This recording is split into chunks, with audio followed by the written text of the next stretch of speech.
আমরা স্বৈরাচার বিরুদ্ধে আন্দোলন করেছি, স্বৈরাচার ফাঁসিবাদে পরিণত হয়েছে, সেই ফাঁসিবাদের বিরুদ্ধে আমরা লড়াই করেছি এবং আমরা দেশকে মুক্ত করেছি। জুলাইয়ের আগস্টে এই গণঅভ্যুত্থানের ভিত্তি তৈরি করেছে। তাদের প্রতি শ্রদ্ধা না জানানো অকৃতজ্ঞতা। বিগত ছাত্র শ্রমিক গণঅভ্যুত্থান যেটা হয়েছে, আমি ছাত্র শ্রমিক বলছি এই কারণে যে শহীদের তালিকা আমরা দেখেছি, তাতে পেশাগতভাবে বা পরিচিতির দিক থেকে সর্বোচ্চ শহীদ হয়েছে দেশের শ্রমজীবী মানুষ, তারপরে শিক্ষার্থীরা, সাধারণ মানুষ। এই গণঅভ্যুত্থানকে কেউ বিপ্লব বলে, কেউ এটাকে দ্বিতীয় স্বাধীনতা বলার চেষ্টা করে। আমরা সবাই জানি যে স্বাধীনতার মাধ্যমে একটা রাষ্ট্র পাওয়া যায়, একটা পতাকা পাওয়া যায়, একটা স্বতন্ত্র পরিচিতি পাওয়া যায়। 24-এর যে গণঅভ্যুত্থান, এটাকে বহিমান্বিত করার জন্য এটা মুক্তিযুদ্ধের সমান করে দেওয়ার কোনো প্রয়োজন নাই। এটা শুধু তাদের প্রয়োজন যারা 71-এর স্বাধীনতাকে এখনো মনে প্রাণে মেনে নিতে পারে। তাহলে আমরা বলবো যে বিষয়টা সবার সচেতন থাকা দরকার। আন্দোলন, সংগ্রাম, গণঅভ্যুত্থান, বিপ্লব, স্বাধীনতা, এর প্রত্যেকটা রাজনৈতিক বিশ্লেষণ আছে, প্রত্যেকটা রাজনীতির সুনির্দিষ্ট পরিচিতি আছে, সুনির্দিষ্ট অর্থ আছে। আমি চাইলেই সে অর্থ বদলে দিতে পারি না, এটা মনে রাখা উচিত আমাদের। প্রিয় সাথীরা,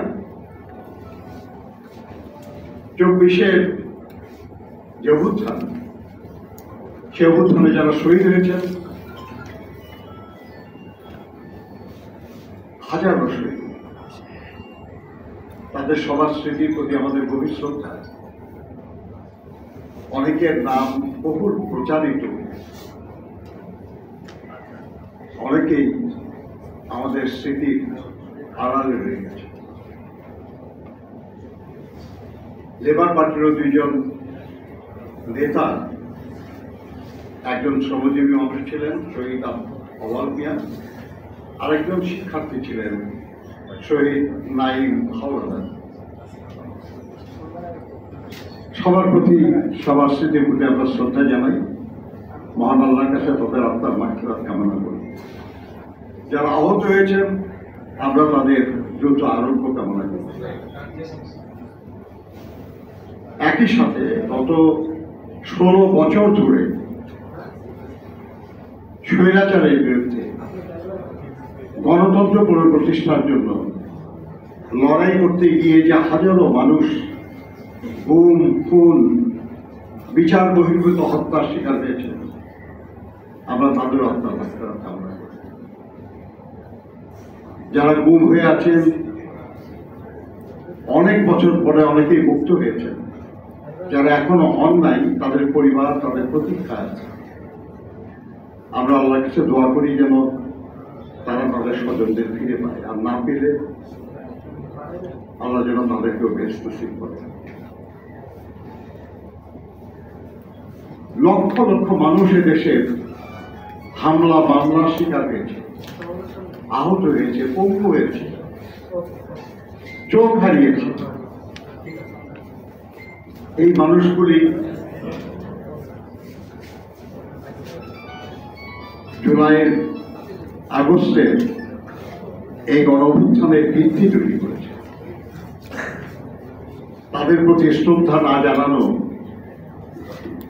অকৃতজ্ঞতা। আমরা এখনো ভাষা আন্দোলনের শহীদদের স্মরণ করি, কারণ তারা ছিলেন আমাদের চেতনার বারুদে নিক্ষিপ্ত প্রথম অগ্নিস্ফুলিত।